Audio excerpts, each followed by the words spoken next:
Il sistema fiscale è da rivedere, troppe norme, deroghe ed eccezioni. Ormai le leggi d'imposta si varano sotto l'assillo della situazione in essere, con disposizioni di corto respiro. Così non può essere, commenta il presidente della Commissione tributaria regionale Italo Franco. Ci deve essere un cambio di rotta. Bisognerebbe disboscare quella selva selvaggia, come l'ho chiamato io, di norme, facendo un po' di chiarezza. Questo è un lavoro che va fatto a monte, naturalmente.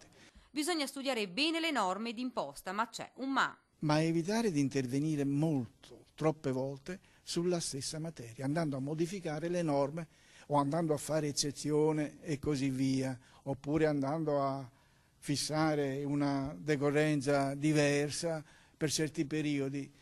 I tributi locali sono diventati esasperanti, il sistema tributario deve essere adattato ed aggiustato per singoli settori. Il sistema tributario è troppo aggressivo nei confronti dei cittadini, in particolare i tributi locali oggi sono diventati veramente esasperanti per i contribuenti, proprio per questa vicinanza, per questo rapporto di immediatezza che esiste tra il contribuente e le amministrazioni che poi effettuano il prelievo. Ed è di queste ore la notizia della prima novità del governo Renzi in tema di imposte. La Tasi, tassa sulla casa, sarà aumentata. I sindaci potranno innalzare l'aliquota di uno 0,8 per mille sulla prima casa, oppure sulle seconde case passando da 10,6 per mille a 11,4.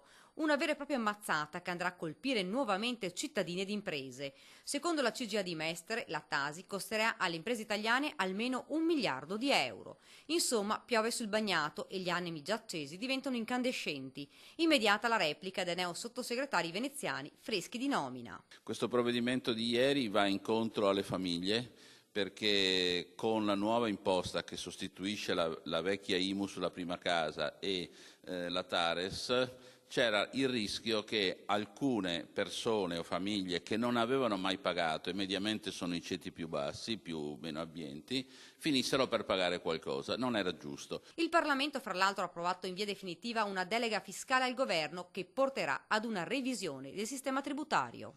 Il governo ha la possibilità di emanare 14 decreti attuativi con i quali andare, non dico a rivoluzionare radicalmente il nostro fisco, ma a fare una manutenzione straordinaria dell'esistente molto significativa. Semplificazioni, razionalizzazioni, riforma, in questo caso vera e propria riforma del catasto.